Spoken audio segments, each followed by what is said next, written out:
Good morning. My name is Rosemary Van Ham. I am an educational counselor in the Educational Counseling and Disability Services Office. We are located on the 3rd floor of Star, and any student can reach us by calling 591-3057.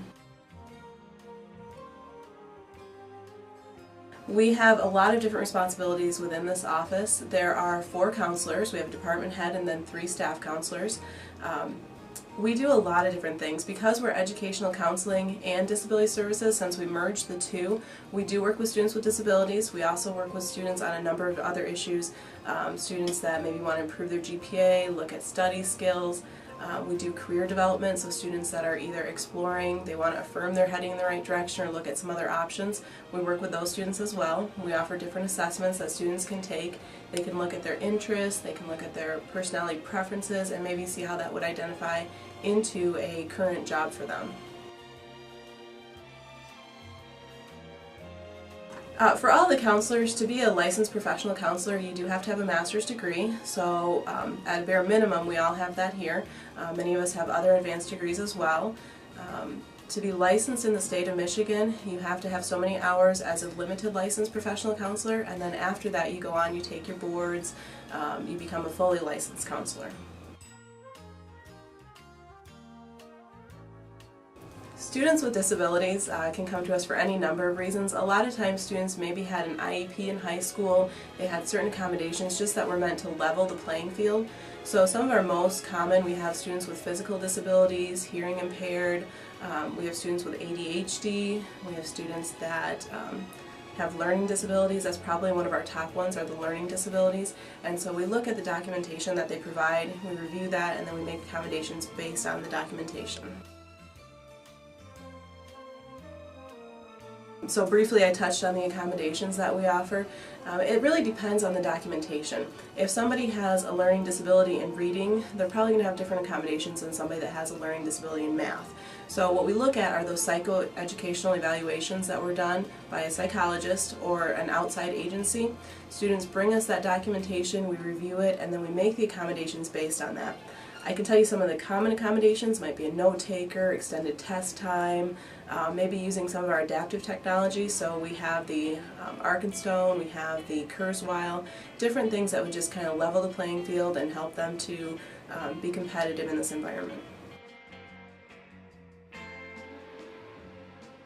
Any student that is looking for help and has that documentation, they can turn into our office. They will meet with a counselor, and they'll meet with that counselor each semester to look at the documentation and to look at the accommodations that they want to use for each particular class. Like I said before, somebody who has a disability in math, for instance, they might require extended test time in math-related courses and not necessarily all of their courses. So we work with the students on how to advocate for themselves. We talk to them about how to use the accommodations. If they're going to use extended test time and they're going to use our testing rooms that are available on this floor, we're going to walk them through that process. So again, they meet with a counselor, go over the results of their assessments that were taken, or their psychoeducational plan.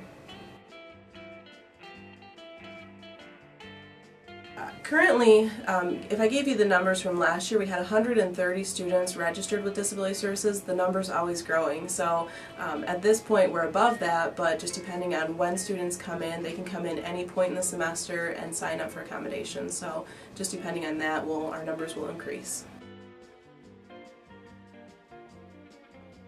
We do have 4 counselors here. So we have our department head, and then we also have the 3 other counselors that are on staff.